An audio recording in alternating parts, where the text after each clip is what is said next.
Hello दोस्तों, स्वागत है आपका एक नए वीडियो के अंदर। जैसे कि दोस्तों आप सब देख सकते हैं कि हमने यहाँ क्लास 10 बिहार बोर्ड क्लास 10 का जो बोर्ड की तरफ से मॉडल पेपर जारी की जाती है उसको हमने यहाँ पर खोल रखी है। और आज हम लोग बात करने वाले हैं इसी मॉडल के ऑब्जेक्टिव क्वेश्चन के बारे में, और हम लोग देखेंगे कि हमसे कितना ऑब्जेक्टिव क्वेश्चन बन पा रहे हैं। तो सबसे पहले दोस्तों आप लोग देख लीजिए कि इस बार जो बोर्ड है वो आपसे कितना ऑब्जेक्टिव क्वेश्चन पूछेगा। तो जैसे कि दोस्तों आप लोग यहाँ पर देखिएगा तो यहाँ पर कुल प्रश्नों की संख्या लिखा है 110, जिसमें कि 80 ऑब्जेक्टिव क्वेश्चन रहेंगे, 24 लघु क्वेश्चन और 6 दीर्घ क्वेश्चन रहेंगे। यानी कि दोस्तों आपको इस बार ऑब्जेक्टिव की संख्या दोगुना मिल रही है। यानी कि 80 ऑब्जेक्टिव क्वेश्चन है जिसमें से आपको 40 मारना है, 24 लघु क्वेश्चन है जिसमें से आपको 12 का आंसर देना है, और 6 दीर्घ क्वेश्चन है जिसमें कि आपको 3 का दीर्घ आंसर देना है। ये तो हो गई दोस्तों क्वेश्चन की बात। अब हम लोग बात करते हैं कि ये ऑब्जेक्टिव क्वेश्चन किस प्रकार के आएगा। दोस्तों जैसे कि दोस्तों आप लोग यहाँ पर देख सकते हैं कि पहला नंबर क्वेश्चन कर रहा है, पौधों में जनन अंग कहाँ पाए जाते हैं। पौधों में जनन अंग कहाँ पाए जाते हैं। ऑप्शन नंबर ए में कर रहा है जड़, ऑप्शन नंबर बी में कर रहा है पुष्प, ऑप्शन नंबर सी में कर रहा है तना, और ऑप्शन नंबर डी में कर रहा है फल। आपको इन चारों ऑप्शन में से बताना है कि पौधों में जनन अंग कहाँ पाए जाते हैं। तो दोस्तों आप लोग जानते होंगे कि पौधों में जनन अंग कहाँ पाए जाते हैं, पुष्प यानी कि फूल में, इसलिए पुष्प को क्या कहते हैं, पौधों का जनन अंग या फिर भाग कहते हैं। दूसरा नंबर क्वेश्चन कर रहा है दोस्तों, प्रकाश संश्लेषण की क्रिया होती है। प्रकाश संश्लेषण की क्रिया होती है जंतुओं में, कवकों में, परजीवियों में या फिर हरे पौधे में। तो दोस्तों ये बहुत सिंपल क्वेश्चन है और आपको इसका आंसर भी पता होगा कि प्रकाश संश्लेषण की क्रिया कहाँ होती है, तो सभी हरे पौधे में होती है। 3 नंबर क्वेश्चन कर रहा है दोस्तों, प्रकाश संश्लेषण क्रिया में ऑक्सीजन किससे बाहर निकलता है, जल से, ग्लूकोज से, कार्बन डाइऑक्साइड से, डिक्टियाशियम से।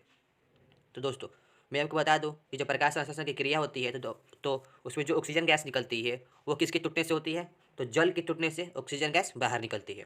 ये क्वेश्चन को दोस्तों आप लोग याद कर लीजिएगा, कई बार परीक्षा में पूछा है, और जैसे कि आप लोग देख सकते हैं कि मॉडल पेपर में भी ये क्वेश्चन को पूछा है। इसका मतलब ये है कि ये क्वेश्चन बहुत ही ज़्यादा इंपॉर्टेंट है। 4 नंबर क्वेश्चन करा है दोस्तों, जठर ग्रंथि कहाँ पाई जाती है। जठर ग्रंथि कहाँ पाई जाती है, यकृत में, अमाशय में, अग्नाशय में, मुंह में। तो दोस्तों जठर ग्रंथि कहाँ पाई जाती है, अमाशय में पाई जाती है। 5 नंबर क्वेश्चन कर रहा है दोस्तों, ग्लाइकोसिस की प्रक्रिया संपन्न होती है। ग्लाइकोसिस की प्रक्रिया संपन्न होती है स्टोमाटा में, केंद्रक में, माइटोकॉन्ड्रिया में, कोशिका द्रव में। तो दोस्तों ग्लाइकोसिस का मतलब होता है ग्लूकोज का टूटना, और ग्लूकोज का कहाँ टूटता है, तो कोशिका द्रव्य में टूटता है। 6 नंबर क्वेश्चन कर रहा है दोस्तों, इथाइल अल्कोहल किस प्रकार के श्वसन से बनता है। तो दोस्तों आप लोग जानते होंगे कि इथाइल अल्कोहल किस प्रकार के श्वसन से बनता है, अवायवीय श्वसन से बनता है। 7 नंबर क्वेश्चन कर रहा है दोस्तों, सबसे छोटी अंतःस्रावी ग्रंथि कौन है, एड्रीनल, पिट्यूटरी, मेडुला या फिर थायरॉइड ग्रंथि। तो दोस्तों सबसे छोटी ग्रंथि अंतःस्रावी ग्रंथि कौन है, तो पिट्यूटरी ग्रंथि है। पिट्यूटरी ग्रंथि को एक और नाम दिया गया है क्या, तो पीयूष ग्रंथि। यानी कि सबसे छोटी ग्रंथि अंतःस्रावी ग्रंथि का नाम कौन है, तो पिट्यूटरी ग्रंथि या पीयूष ग्रंथि, इसे मास्टर ग्रंथि भी कहते हैं दोस्तों। 8 नंबर क्वेश्चन करा है दोस्तों, पौधों के वायवीय भाग से जल की हरास की क्रिया क्या कहलाती है, विसरण, वाष्पोत्सर्जन, परागण या फिर निषेचन। तो दोस्तों आप लोग जानते होंगे कि पौधों के वायवीय भाग से जल का हरास क्या कहलाती है, वाष्पोत्सर्जन कहलाती है। 9 नंबर क्वेश्चन कर रहा है दोस्तों, घींगा रोग पनपता है रक्त की कमी से, चीनी की कमी से, आयोडीन की कमी से या फिर मोटापा से। तो दोस्तों घींगा रोग किस कारण होता है, तो आयोडीन की कमी से होता है। 10 नंबर क्वेश्चन कर रहा है दोस्तों, रक्त में हल्के पीले रंग के चिपचिपे द्रव्य को कहते हैं। रक्त में हल्के पीले रंग के चिपचिपे द्रव्य को कहते हैं प्लाज्मा, लिफ, सीरम या फिर सफेद रक्त कणिका। तो दोस्तों रक्त में हल्के पीले रंग के चिपचिपे द्रव्य को क्या बोलते हैं, प्लाज्मा कहते हैं। 11 नंबर क्वेश्चन कर रहा है दोस्तों, रक्तचाप मापने के उपकरण को कहते हैं स्टेथोस्कोप, एमीटर, लैक्टोमीटर, स्फिग्नोमेनोमीटर। तो दोस्तों रक्तचाप मापने के उपकरण को क्या कहते हैं, स्फिग्नोमीटर, यानी कि ऑप्शन नंबर डी क्या हो जाएगा, सही हो जाएगा। 12 नंबर क्वेश्चन करा दोस्तों, वाष्पोत्सर्जन क्रिया पाई जाती है। वाष्पोत्सर्जन क्रिया पाई जाती है कहाँ पाई जाती है, जंतुओं में, पौधों और जंतुओं दोनों में या फिर इनमें से कोई नहीं। तो दोस्तों वाष्पोत्सर्जन की क्रिया कहाँ पाई जाती है, तो पौधों में पाई जाती है, यानी कि ऑप्शन नंबर बी क्या है, सही है। 13 नंबर क्वेश्चन करा दोस्तों, निम्नलिखित में किसमें खुला परिसंचरण तंत्र पाया जाता है, ऊँट में, घोड़ा में, तिलचट्टा में, मानव में। तो दोस्तों खुला परिसंचरण तंत्र कहाँ पाया जाता है, तो तिलचट्टा में पाया जाता है। 14 नंबर क्वेश्चन करा है दोस्तों, रक्त क्या है, पदार्थ, उत्तक, कोशिका या फिर इनमें से कोई नहीं। तो दोस्तों आप लोग शुरुआत से ही पढ़ते आ रहे हैं कि रक्त क्या है, तरल है, रक्त एक तरल संयोजी उत्तक है, यानी कि ऑप्शन नंबर बी क्या है, सही है। 15 नंबर क्वेश्चन करा है दोस्तों, मूत्र का पीला रंग किस वर्णक के कारण होता है, लेइकोप्लास्ट, क्लोरोप्लास्ट, यूरोक्रोम या फिर क्रोमोप्लास्ट। तो दोस्तों आप लोग जानते हो कि मूत्र का पीला रंग किसके कारण होता है, तो यूरोक्रोम नामक पदार्थ के कारण होता है, ठीक। 16 नंबर क्वेश्चन करा है दोस्तों, निम्नलिखित में कौन एक उभयलिंगी जंतु है? हाथी, गाय, कुत्ता, केचुआ। तो दोस्तों आप लोग जानते होंगे कि उभयलिंगी का मतलब क्या होता है। उभयलिंगी का मतलब होता है कि एक ही जंतु में क्या हो, नर और मादा दोनों हो। तो आप लोग जानते हो, ये भी जानते हो कि केचुआ क्या है, एक उभयलिंगी जंतु है, क्योंकि केचुआ में आगे नर होता है और पीछे क्या होता है, मादा होता है, यानी कि दोनों एक ही शरीर में नर और मादा पाए जाते हैं। इसलिए 16 नंबर का आंसर क्या हो जाएगा, केचुआ सही हो जाएगा। 17 नंबर क्वेश्चन कर रहा है दोस्तों, यूरिया रक्त में कहाँ से प्रवेश करती है? वृक्क से, फेफड़ा से, यकृत से, या फिर इनमें से कोई नहीं? तो दोस्तों इसका सही आंसर क्या हो जाएगा, से, यानी कि ऑप्शन नंबर सी क्या हो जाएगा, सही हो जाएगा। 18 नंबर क्वेश्चन कर रहा है दोस्तों, जैव आवर्धन प्रदर्शित करने वाला रसायन है। जैव आवर्धन प्रदर्शित करने वाला रसायन है, CFC, DDT, ATP, या फिर इनमें से कोई नहीं? तो दोस्तों आप लोग जानते हो कि जैव आवर्धन प्रदर्शित करने वाला रसायन कौन है, तो DDT है, यानी कि ऑप्शन नंबर बी क्या है, सही है। 19 नंबर क्वेश्चन कर रहा है दोस्तों, निम्नलिखित में कौन एक प्राथमिक उपभोक्ता है? अपघटक, शाकाहारी, मांसाहारी, सर्वाहारी?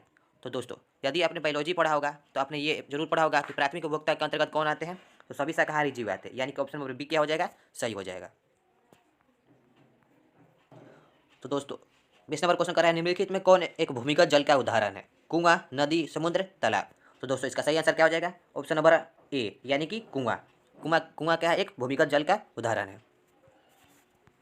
21 नंबर क्वेश्चन कर रहा है दोस्तों, प्राकृतिक चुनाव द्वारा जीवों का विकास कहलाता है? मिडलवार्ड, लामार्कवाद, डार्विनवाद, या फिर सूक्ष्म विकास? तो दोस्तों प्राकृतिक चुनाव द्वारा जीवों का विकास क्या कहलाता है, डार्विनवाद कहलाता है, यानी कि ऑप्शन नंबर सी क्या हो जाएगा, सही हो जाएगा। 22 नंबर क्वेश्चन करा है दोस्तों, हरे पौधे कहलाते हैं उपभोक्ता, अपघटक, उत्पादक, या फिर इनमें से कोई नहीं? तो दोस्तों हरे पौधे क्या कहलाते हैं, उत्पादक कहलाते हैं, यानी कि ऑप्शन नंबर सी क्या हो जाएगा, सही हो जाएगा। 23 नंबर क्वेश्चन करा है दोस्तों, अंडोत्सर्ग की का कारण है, अंडोत्सर्ग का कारण है? ऑप्शन नंबर ए में करा है एलएच, ऑप्शन नंबर बी में करा है एस्ट्रोजन, ऑप्शन नंबर सी में करा है एफएसएच, या फिर ऑप्शन नंबर डी में करा है इनमें से कोई नहीं? तो दोस्तों अंडोत्सर्ग का कारण क्या है, ऑप्शन नंबर ए, यानी कि एलएच।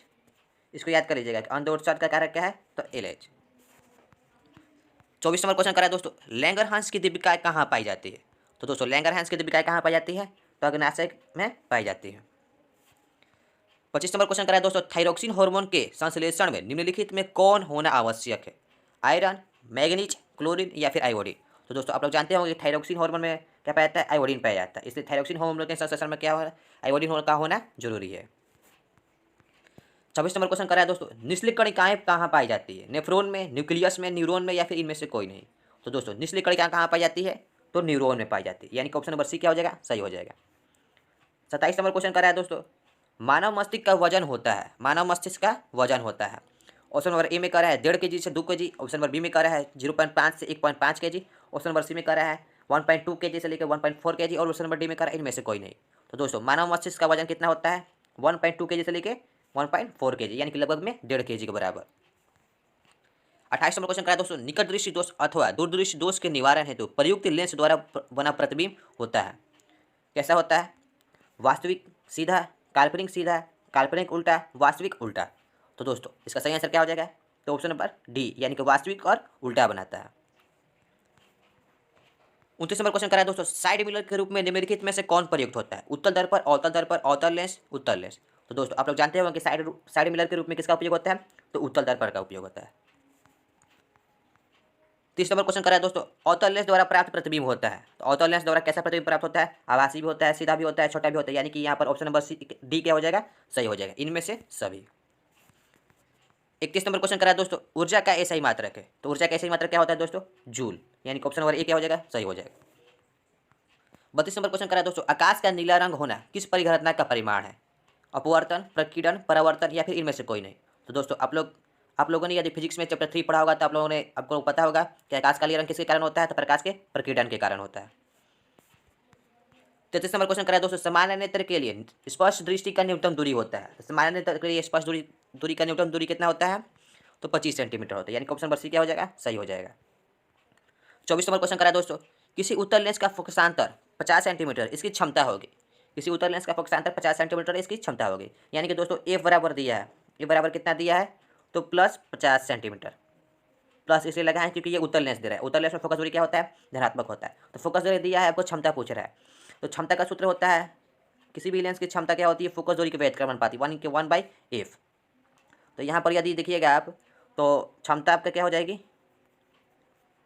1/50, चूँकि यहाँ पर 50 सेंटीमीटर दिया है और क्षमता आपका क्या होता है तो मीटर में होता है, तो इसलिए हम इसको बदलने के लिए क्या करेंगे 100 से भागा देंगे, तो नीचे 100 करेंगे तो ये ऊपर चल जाएगा तो क्या हो जाएगा 100 हो जाएगा। अब इसको काटिए तो 50 ले 100 कट जाएगा कितना बार में तो 2 बार में, यानी कि लेंस की क्षमता कितना हो जाएगी इसकी +2 डायोप्टर, यानी कि ऑप्शन नंबर डी क्या हो जाएगा सही हो जाएगा। फोकस दूरी यहाँ पर क्या दिया है 50 सेंटीमीटर दिया है और 50 सेंटीमीटर को पहले मीटर में बदल लेंगे और मीटर में बदलने के बाद 1 में एफ करके इसका मान रख के बना लेंगे।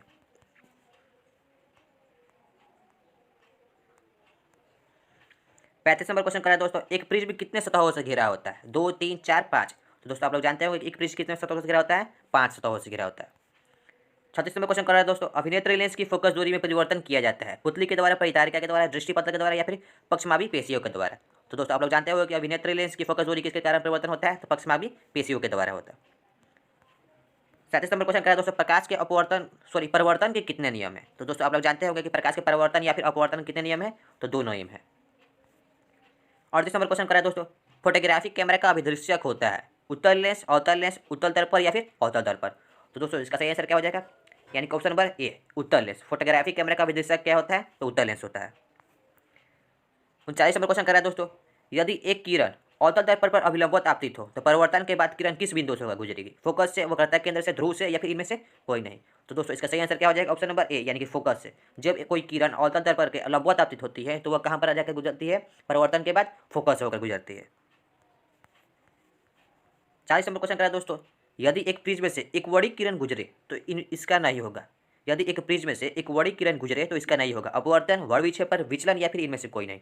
तो दोस्तों हम लोग जानते हैं कि जब भी कोई एक वर्णिक किरण यानी कि एक कोई उसमें ऐसा किरण जिसमें जो केवल एक ही रंग उसमें उपस्थित हो तो जब वो प्रिज्म होकर गुजरेगी तो उसमें से क्या नहीं होगा प्रकाश का वर्णविक्षेपण, यानी कि ऑप्शन नंबर बी क्या हो जाएगा सही हो जाएगा। क्यों, क्योंकि हम लोग जानते हैं कि श्वेत प्रकाश जब प्रिज्म से होकर गुजरता है तो अपने 7 रंगों में विभक्त हो जाता है, क्योंकि उसमें वह 7 रंगों का मिश्रण होता है। जबकि यहाँ पर क्वेश्चन कर रहा है एक वर्णिक किरण, तो एक वर्णिक किरण को जब हम लोग प्रिज्म से होकर गुजारते हैं ना तो ये आपका क्या करता है प्रकाश का वर्णविक्षेपण नहीं देता है, अपवर्तन भी देगा, विचलन भी देगा, लेकिन प्रकाश का वर्णविक्षेपण नहीं देगा। तो यहाँ पर याद कर लीजिएगा कि जब यदि एक प्रिज्म से एक वर्णिक किरण को गुजराया जाए यानी कि एक रंग की किरण को गुजराया जाए तो वो क्या होता है उसमें प्रकाश का वर्णविक्षेपण नहीं होता, यानी कि ऑप्शन नंबर बी क्या हो जाएगा सही हो जाएगा। 41 नंबर क्वेश्चन करा दोस्तों, पवन विद्युत जनित्र में कुंडली को घुमाने का काम मूलतः करती है। ऑप्शन नंबर ए में करे उच्च दाब की हवा है, ऑप्शन नंबर बी में स्थिर हवा, ऑप्शन नंबर सी में करे गतिमान हवा या फिर ऑप्शन नंबर डी में करे इनमें से कोई नहीं। तो दोस्तों पवन विद्युत जनित्र यानी कि पवन चक्की में जो कुंडली होता है उसको कौन घुमाता है तो गतिमान हवा घुमाता है, यानी कि 41 नंबर क्या हो जाएगा ऑप्शन नंबर सी सही हो जाएगा। 42 नंबर क्वेश्चन करा दोस्तों, कांच की अवतल लेंस की वायु में शक्ति होती है ऋणात्मक, धनात्मक या फिर कभी कभी धनात्मक या फिर इनमें से कोई नहीं। तो दोस्तों कांच की अवतल लेंस की वायु में शक्ति क्या होती है ऋणात्मक होती है। ठीक, 43 नंबर क्वेश्चन कर रहा है दोस्तों, निम्नांकित में कौन विद्युत का सुचालक है आयोडीन, ग्रेफाइट, सल्फर या फिर हीरा। तो दोस्तों आप लोग जानते होंगे ग्रेफाइट क्या होता है विद्युत का सुचालक होता है।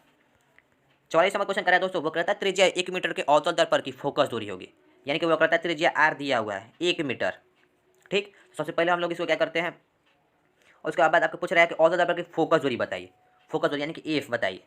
तो दोस्तों आप लोग जानते हो कि एफ बराबर क्या होता है r/2 यानी कि 1/2। और चूंकि आपका यहाँ पर क्या कर रहा है ऑप्शन मिलीमीटर में दिया है और सेंटीमीटर में भी दिया है, तो हम लोग यदि इस मीटर को सेंटीमीटर में बदले तो ऊपर 100 से गुना कर देंगे और दूसरे 100 कर जाएगा तो कितना आएगा 50 सेंटीमीटर, यानी कि यहाँ पर ऑप्शन क्या हो जाएगा ऑप्शन नंबर बी यानी कि 50 सेंटीमीटर यहाँ पर क्या हो जाएगा सही हो जाएगा। 45 नंबर क्वेश्चन करा है दोस्तों, सघन माध्यम से विरल माध्यम में जाती हुई किरणें अविलंब से विचलित हो जाती है, किधर, अविलंब से दूर, अविलंब के साथ संपाती, अविलंब के नज़दीक या फिर इनमें से कोई नहीं। तो दोस्तों हम लोग जानते हैं कि जब कोई भी किरण सरल माध्यम से विरल माध्यम में जाती है तो वो क्या होता है अविलंब से दूर मुड़ जाता है, यानी कि ऑप्शन नंबर ए क्या हो जाएगा सही हो जाएगा। 46 नंबर क्वेश्चन करा है दोस्तों, विद्युत धारा उत्पन्न करने की युक्ति है। तो दोस्तों आप लोग जानते हो कि विद्युत धारा उत्पन्न करने की युक्ति क्या बोलते हैं जनित्र, यानी कि ऑप्शन नंबर ए क्या हो जाएगा सही हो जाएगा।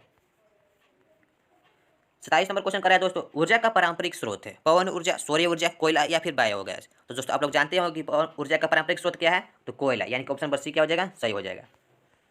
48 नंबर क्वेश्चन करा है दोस्तों, कांच की एक समानांतर पट्टिका पर श्वेत किरणें तिरछी आपतित होती है, निम्नलिखित में से कौन प्रथम अपवर्तन के साथ अपघटित होगा, विचलन, विक्षेपण, परावर्तन या फिर इनमें से कोई नहीं। तो दोस्तों आप लोग जानते हो कि जब भी कोई किरण को श्वेत किरण को कांच की पट्टिका पर समानांतर पट्टिका पर जब कोई किरण को आपतित किया जाता है तो जो पहली बार जब ये अपवर्तन होगा पहली बार अपवर्तन तो उसमें इन चारों में से इन तीनों में से कौन सा परिघटना जो होगी वो अपघटित होगी यानी कि घटित हो गई, कौन सी घटना इनमें से घटित होगी। तो आप लोग जानते हो कि दोस्तों क्या होता है विचलन, पहले अपवर्तन में क्या होता है, विचलन होता है, यानी 48 नंबर का क्या हो जाएगा, ऑप्शन नंबर ए सही हो जाएगा। 49 नंबर क्वेश्चन कर रहा है दोस्तों, हमारे घरों में जो विद्युत आपूर्ति की जाती है वह है। तो दोस्तों हम लोग जानते हो कि हमारे घरों में 220 वोल्ट प्रतिवर्ती धारा भेजी जाती है, यानी कि ऑप्शन नंबर सी क्या हो जाएगा, सही हो जाएगा। 50 नंबर क्वेश्चन कर रहा है दोस्तों, जस्ता की परमाणु संख्या होती है, यानी कि जस्ता यानी कि जिंक की परमाणु संख्या कितना होती है दोस्तों, तो जिंक की परमाणु संख्या कितना होता है, जिंक की परमाणु संख्या 30 होता है, यानी कि ऑप्शन नंबर डी क्या हो जाएगा, सही हो जाएगा। 51 नंबर क्वेश्चन कर रहा है दोस्तों, धोबिया सोडा का रासायनिक सूत्र क्या है। तो दोस्तों इससे पहले वाले वीडियो में जब मैं केमिस्ट्री का ऑब्जेक्टिव क्वेश्चन का वीडियो डाल रहा था तो उसमें मैंने बताया था कि धोबिया सोडा का सूत्र क्या होता है।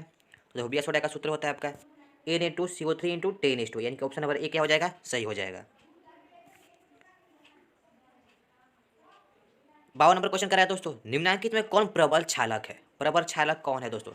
ऑप्शन नंबर ए में करा है MgOH2, ऑप्शन नंबर बी में करा है NH4OH, ऑप्शन नंबर सी में करा है NaOH और ऑप्शन नंबर डी में करा है CeOH2। तो दोस्तों 52 नंबर का सही आंसर क्या हो जाएगा, तो ऑप्शन नंबर सी यानी कि NaOH क्या हो जाएगा आपका, एक प्रबल क्षालक हो जाएगा। 53 नंबर क्वेश्चन करा दोस्तों, हेमाटाइट निम्नलिखित में से किस धातु का अयस्क है। तो दोस्तों आप लोग जानते होंगे कि हेमाटाइट किस धातु का अयस्क है, आयरन का अयस्क, यानी कि ऑप्शन नंबर बी क्या हो जाएगा, सही हो जाएगा। 54 नंबर क्वेश्चन करा दोस्तों, सल्फाइड अयस्क का सांद्रण निम्नलिखित में से किस विधि द्वारा किया जाता है, द्रवण विधि, हाथ से चुनकर, निष्ठापन या फिर फेन उत्प्लावन विधि। तो दोस्तों आप लोग जानते होंगे कि सल्फाइड अयस्क का सांद्रण किससे किया जाता है, तो फेन उत्प्लावन विधि से किया जाता है। 55 नंबर क्वेश्चन करा है दोस्तों, अभिक्रिया ZnO2 और ZnO किस प्रकार की अभिक्रिया है, यानी कि दोस्तों ये जो अभिक्रिया आपको दिखाई जा रही है ये अभिक्रिया आपका किस प्रकार की है, और उपचयन, विस्थापन, उदासीनीकरण या फिर अपघटन। तो दोस्तों आप लोग जानते हो कि उपचयन क्या होता है, उपचयन कहने का मतलब है ऑक्सीकरण, और ऑक्सीकरण क्या होता है, तो ऑक्सीकरण वैसा प्रक्रिया है जिसमें क्या होता है, ऑक्सीजन का योग होता है। और इस अभिक्रिया में भी दोस्तों आप लोग देखिएगा तो जिंक के साथ क्या हो रहा है, ऑक्सीजन का योग हो रहा है, यानी कि ये अभिक्रिया कौन सी है, तो उपचयन अभिक्रिया, यानी कि ऑप्शन नंबर ए क्या हो जाएगा, सही हो जाएगा। 56 नंबर क्वेश्चन करा दोस्तों, ग्लूकोज का आणविक सूत्र है। तो दोस्तों ग्लूकोज का आणविक सूत्र क्या होता है, C6H12O6, यानी कि ऑप्शन नंबर बी क्या हो जाएगा, सही हो जाएगा। 57 नंबर क्वेश्चन करा है दोस्तों, अम्ल का जलीय विलयन विद्युत का चालन करता है क्योंकि अम्ल जल में क्या होता है, तो अम्ल जल में क्या होता है, आयनित होता है, जिसके कारण अम्ल का जो जलीय विलयन होता है वो क्या होता है, चालन करता है, यानी कि ऑप्शन नंबर सी क्या हो जाएगा, सही हो जाएगा। 58 नंबर क्वेश्चन करा दोस्तों, लिथियम के बाह्यतम सेल में कितने इलेक्ट्रॉन विद्यमान होते हैं, यानी कि लिथियम के बाह्यतम सेल में कितने इलेक्ट्रॉन विद्यमान रहता है, लिथियम का परमाणु संख्या होता है 3, और इसका जब इलेक्ट्रॉनिक विन्यास निकालते हैं तो कितना होता है, 2 1, यानी कि बाहरी कक्षा में कितना इलेक्ट्रॉन है, 1, यानी कि ऑप्शन नंबर ए क्या हो जाएगा, सही हो जाएगा। 59 नंबर क्वेश्चन करा दोस्तों, आवर्त सारणी के शून्य समूह का तत्व है क्लोरीन, हाइड्रोजन, हीलियम, सोडियम। तो दोस्तों आवर्त सारणी के शून्य समूह का तत्व कौन है, तो हीलियम, यानी कि ऑप्शन नंबर सी क्या हो जाएगा, सही हो जाएगा। 60 नंबर क्वेश्चन करा दोस्तों, निम्नलिखित में सर्वाधिक विद्युत ऋणात्मक तत्व कौन है, फ्लोरीन, पोटेशियम, आयोडीन या फिर सोडियम। तो दोस्तों सबसे विद्युत ऋणात्मक तत्व कौन सा है, तो फ्लोरीन, यानी कि ऑप्शन नंबर ए क्या हो जाएगा, सही हो जाएगा। 61 नंबर क्वेश्चन करा दोस्तों, जल के विद्युत अपघटन में कैथोड पर कौन सी गैस मुक्त होती है, ऑक्सीजन, ओजोन, हाइड्रोजन या फिर इनमें से कोई नहीं। तो दोस्तों आप लोग जानते हो कि जब जल का विद्युत अपघटन कराया जाता है तो कैथोड पर कौन सी गैस मुक्त होती है, हाइड्रोजन, यानी कि ऑप्शन नंबर सी क्या हो जाएगा, सही हो जाएगा। लेकिन यदि यहाँ पर पूछा होता है कि एनोड पर कौन सी गैस मुक्त होती है, तो आंसर क्या जाता है, ऑक्सीजन, लेकिन यहाँ पर कैथोड पूछा इसलिए आंसर क्या है, हाइड्रोजन, ऑप्शन नंबर सी सही है। 62 नंबर क्वेश्चन करा दोस्तों, हमारे शरीर का पीएच मान क्या है। तो दोस्तों हम लोग जानते हैं कि हमारे शरीर का पीएच मान कितना होता है, तो 7 से लेकर 7.8 के बीच में होता है, यानी कि ऑप्शन नंबर सी क्या हो जाएगा, सही हो जाएगा। 63 नंबर क्वेश्चन करा दोस्तों, निम्नलिखित यौगिकों में कौन अम्ल है, निम्नलिखित यौगिकों में कौन अम्ल है। तो दोस्तों आप लोग जानते होंगे कि H2SO4 के यानी कि सल्फ्यूरिक अम्ल क्या है, एक प्रकार का अम्ल है। 64 नंबर क्वेश्चन करा दोस्तों, निम्नलिखित में कौन संश्लेषण सूचक है, हल्दी, लिटमस पत्र, मेथिल ऑरेंज, लाल गोभी का पत्ता। दोस्तों इसका सही आंसर क्या हो जाएगा, ऑप्शन नंबर सी यानी कि मेथिल ऑरेंज। 65 नंबर क्वेश्चन करा है दोस्तों, कार्बन डाइऑक्साइड जल से अभिक्रिया करके बनाता है सल्फ्यूरिक अम्ल, कार्बोलिक अम्ल, कार्बोनिक अम्ल या फिर हाइड्रोक्लोरिक अम्ल। तो दोस्तों कार्बन डाइऑक्साइड जल के साथ अभिक्रिया करके क्या बनाता है, तो कार्बन डाइऑक्साइड जब जल के साथ अभिक्रिया करता है तो क्या बनाता है, H2CO3, यानी कि कार्बोनिक अम्ल बनाता है, यानी कि ऑप्शन नंबर सी क्या हो जाएगा, सही हो जाएगा कि कार्बन डाइऑक्साइड जल के साथ अभिक्रिया करके क्या बनाता है, कार्बोनिक अम्ल बनाता है। 66 नंबर क्वेश्चन करा दोस्तों, कॉपर पाइराइट का रासायनिक संगठन है, यानी कि सूत्र क्या है। तो दोस्तों कॉपर पाइराइट का रासायनिक सूत्र क्या होता है, CuFeH2, यानी कि ऑप्शन नंबर बी क्या हो जाएगा, सही हो जाएगा। 67 नंबर क्वेश्चन करा है दोस्तों, प्रकृति में मुक्त अवस्था में पाई जाने वाली धातु है जिंक, सोना, लोहा, तांबा। तो दोस्तों आप लोग जानते हो कि प्रकृति में मुक्त अवस्था में कौन सी धातु पाई जाती है, तो सोना, यानी कि ऑप्शन नंबर बी क्या हो जाएगा, सही हो जाएगा। 68 नंबर क्वेश्चन कर रहा है, निम्नलिखित में कौन सी धातु सबसे अधिक अभिक्रियाशील है, जिंक, Ag, Au, कॉपर। तो दोस्तों यदि आप अभिक्रियाशील श्रेणी को देखिएगा तो सबसे ऊपर कौन आता है, जिंक आता है इन चारों में से, इसलिए जिंक क्या है, सबसे अधिक अभिक्रियाशील धातु है। 59 नंबर क्वेश्चन करा दोस्तों, किसी अधातु के बाह्यतम शेल में इलेक्ट्रॉनों की संख्या हो सकती है। तो दोस्तों मैंने आपको बताया था कि किसी भी कोई भी अधातु हो उसकी बाह्यतम शेल में इलेक्ट्रॉनों की संख्या कितना होती है, तो 4, 5, 6 या फिर 7 होते हैं, यानी कि ऑप्शन नंबर बी क्या हो जाएगा, सही हो जाएगा। 17 नंबर क्वेश्चन करा दोस्तों, पीतल निम्नलिखित में से किसका मिश्र धातु होता है। तो दोस्तों आप लोग जानते हो कि पीतल किसका होता है मिश्र धातु, कॉपर और जिंक का। 71 नंबर क्वेश्चन करा दोस्तों, निम्नलिखित में कौन समवायी है।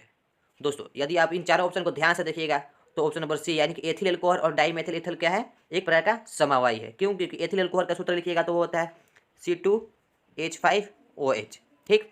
और डाईमेथिल एथिल का सूत्र लिखिएगा तो वो होगा आपका CH3CO और CH3, यानी एक तौर पर ये भी क्या है, तो C2 है H5 और OH, ये भी एक प्रकार का क्या है, C2H5OH, यानी कि इन दोनों का जो सूत्र है वो क्या है, समान है, लेकिन इसका संरचना क्या होता है, अलग अलग है। तो ये क्या है, एक प्रकार का समवायी है। 72 नंबर क्वेश्चन करा है दोस्तों, CH3 bond O bond C2H5 का यूपीएससी प्रणाली के अनुसार नाम है। तो दोस्तों आप लोग जानते हो कि ये ईथर है, ईथर ग्रुप में है, और ईथर ग्रुप में यूपीएससी प्रणाली में कैसे नाम दिया जाता है, तो ये क्या हो जाएगा, यहाँ पर बड़ा वाला के साथ ऑक्सीजन चल जाएगा। इधर यहाँ पर बड़ा वाला कौन है, C2H5 यानी कि इतना, और इतना का नाम क्या हो जाएगा, इथोक्सी, और बाकी बचा मीथेन, यानी कि पूरा नाम क्या हो जाएगा, एथोक्सी मीथेन, यानी कि ऑप्शन नंबर सी क्या हो जाएगा, सही हो जाएगा। 73 नंबर क्वेश्चन कराया दोस्तों, लोहे की अभिक्रिया भाप से कराने पर लोहे का कौन सा ऑक्साइड बनता है। तो दोस्तों आप लोग जानते हो कि जब लोहे की अभिक्रिया भाप से कराई जाती है तो कौन सा ऑक्साइड बनता है, Fe3O4। 74 नंबर क्वेश्चन कर रहा है, एक तत्व की परमाणु संख्या 16 है, आवर्त सारणी में इस तत्व का वर्ग संख्या क्या है। तो दोस्तों इसका सही आंसर क्या हो जाएगा, ऑप्शन नंबर सी यानी कि 16। वर्ग 16 में सल्फर पाई जाती है, जिसकी परमाणु संख्या कितना होती है, 16 होती है। 75 नंबर क्वेश्चन करा है दोस्तों, निम्नलिखित में कौन सी धातु तनु सल्फ्यूरिक अम्ल के साथ अभिक्रिया नहीं करती है। क्योंकि जो कॉपर है वो कॉपर क्या करता है, कभी भी अम्ल के साथ यानी कि तनु सल्फ्यूरिक अम्ल के साथ अभिक्रिया नहीं करता है। 76 नंबर क्वेश्चन करा है दोस्तों, एक मिश्र धातु में 90% कॉपर और 10% टीन है, इस मिश्र धातु का नाम बताए। तो दोस्तों इसका सही आंसर क्या हो जाएगा, ऑप्शन नंबर बी यानी कि ब्रोंज। ब्रोंज में क्या होता है, एक मिश्र धातु होता है जो जिसमें कि 90% कॉपर और 10% क्या होता है, टीन पाया जाता है। 77 नंबर क्वेश्चन करा है दोस्तों, जिंक सोडियम हाइड्रोक्साइड के साथ प्रतिक्रिया कर बनाता है, हाइड्रोजन ऑक्सीजन, हाइड्रोजन और ऑक्सीजन दोनों, या फिर ZNO। तो दोस्तों जिंक सोडियम हाइड्रोक्साइड के साथ प्रतिक्रिया कर क्या बनाता है, हाइड्रोजन गैस बनाता है। निम्नलिखित में 78 नंबर क्वेश्चन करा है दोस्तों, निम्नलिखित में से कौन सी धातु वायु में उच्च ताप पर गर्म किए जाने पर भी ऑक्सीजन से संयोग नहीं करता, एल्युमिनियम, कॉपर, सिल्वर या फिर पारा। तो दोस्तों इसका सही आंसर क्या हो जाएगा, ऑप्शन नंबर सी यानी कि सिल्वर। 79 नंबर क्वेश्चन करा है दोस्तों, अयस्क में उपस्थित अपद्रव्य कहलाते हैं। तो अयस्क में उपस्थित अपद्रव्य क्या कहलाते हैं, गैंग कहलाते हैं। और 80 नंबर क्वेश्चन करा है दोस्तों, निम्नलिखित में से किस गुण के कारण धातु के तार बनाए जाते हैं, अघाटवर्धन आता है, उसमें चलकता, तन्यता या फिर कठोरता।